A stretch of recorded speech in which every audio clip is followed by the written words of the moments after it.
নমস্কার বন্ধুরা, প্রধানমন্ত্রী কিষাণ সম্মান নিধি প্রকল্পে এবার আপনারা 19তম কিস্তি পাবেন এবং এখন বছরে 6,000 টাকা আপনাদেরকে দেওয়া হয়। এবার সেই টাকা বাড়তে চলেছে, 6,000-এর বদলে 8,000 টাকা করে আপনাদেরকে দেওয়া হবে বছরে। কবে থেকে সেই টাকা বাড়তে চলেছে সমস্ত কিছু আলোচনা করব আজকের এই ভিডিওর মাধ্যমে।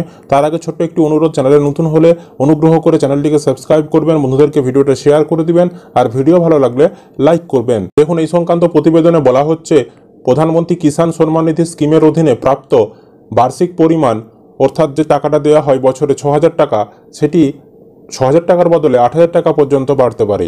দেশের কৃষকরা দীর্ঘদিন ধরে দাবি করে আসছেন যে প্রধানমন্ত্রী কিষাণ সম্মান নিধি যোজনার আওতায় প্রাপ্ত পরিমাণ বাড়ানো উচিত। 1 ফেব্রুয়ারি 2025-এ পেশ করা কেন্দ্রীয় বাজেটে এই বৃদ্ধির আশা করছে সারা দেশের কৃষকরা। 2025 সালের 1 ফেব্রুয়ারি পেশ করা বাজেট হবে মোদী সরকারের তৃতীয় মেয়াদের প্রথম পূর্ণ বাজেট। এই কারণেই এবার অর্থমন্ত্রী নির্মলা সীতারামনের কাছে কৃষকদের অনেক প্রত্যাশা। ক্ষুদ্র এবং প্রান্তিক কৃষকদের ত্রাণ প্রদানের জন্য সরকার এই প্রকল্পের অধীনে 3টি সমান কিস্তিতে বার্ষিক 6,000 টাকা প্রদান করে থাকে। বর্তমানে বছরে 3বার টাকা দেয়, 2,000, 2,000, 2,000 করে মোট 6,000 দেয়। সেটাই বেড়ে 8,000 করা হবে, এরকমটা বলা হচ্ছে।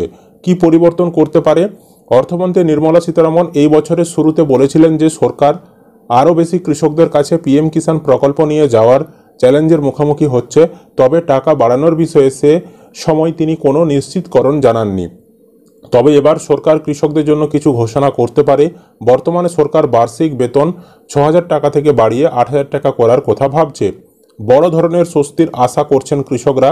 প্রধানমন্ত্রী নরেন্দ্র মোদী পিএম কিষাণের অধীনে 18তম কিস্তি প্রকাশ করে দিয়েছেন। কৃষকরা 19তম কিস্তির জন্য অপেক্ষা করে রয়েছেন। আশা করা যাচ্ছে যে 19তম কিস্তি 2025 সালের ফেব্রুয়ারি মাসে আসতে পারে। এই অর্থ সরাসরি সুবিধাভোগী কৃষকদের ব্যাংক অ্যাকাউন্টে স্থানান্তর করা হয়। এই প্রকল্পের মূল উদ্দেশ্য হল কৃষকদের আর্থিক সহায়তা প্রদান এবং গ্রামীণ অর্থনীতিকে শক্তিশালী করা। বিশেষজ্ঞরা মনে করেন, মুদ্রাস্ফীতি যে হচ্ছে বর্তমানে, মূল্যস্ফীতি এবং কৃষিকাজে ক্রমবর্ধমান ব্যয়, তার পরিপ্রেক্ষিতে 6,000 টাকা কিস্তি বাড়ানো প্রয়োজন। এটি কৃষকদের আরও আর্থিক নিরাপত্তা প্রদান করবে।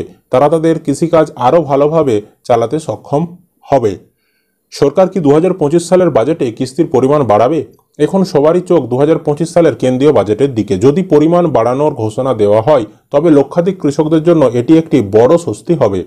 কৃষক সম্প্রদায় আশা করছে সরকার তাদের চাহিদা বুঝে এই পদক্ষেপ নেবে। তো সামনেই কিন্তু 2025 সাল পড়ে যাচ্ছে এবং 25 সালের 1 ফেব্রুয়ারি প্রত্যেক বছর কেন্দ্র সরকার বাজেট পেশ করে। সেই বাজেটেই সেই বছরের জন্য কৃষিকাজে কত বরাদ্দ, অন্যান্য ডিপার্টমেন্টে কত বরাদ্দ বা যে সকল প্রকল্পগুলো চলছে তাতে কত বরাদ্দ, সেগুলো কিন্তু ঘোষণা করে, বা নতুন কোনো কিছু ঘোষণা করা থাকলে টাকা বাড়ানো হোক বা অর্থ বরাদ্দ বেশি হোক, সেগুলো কিন্তু ওই বাজেটেই ঘোষণা করা হয়। সেই কারণে মনে করা হচ্ছে এবারে যে 1 ফেব্রুয়ারি 2025-এ বাজেট পেশ করা হবে, সেই বাজেটেই কিন্তু পিএম কিষাণের যে টাকা 19 সাল থেকে দিয়ে আসছে সেই প্রকল্পের টাকা বাড়ানো হতে পারে। প্রথম থেকেই 6,000 টাকা বছরে দেওয়া হয়, সেই টাকা বাড়িয়ে 8,000 টাকা করা হবে বছরে, এরকমটাই কিন্তু বলা হচ্ছে।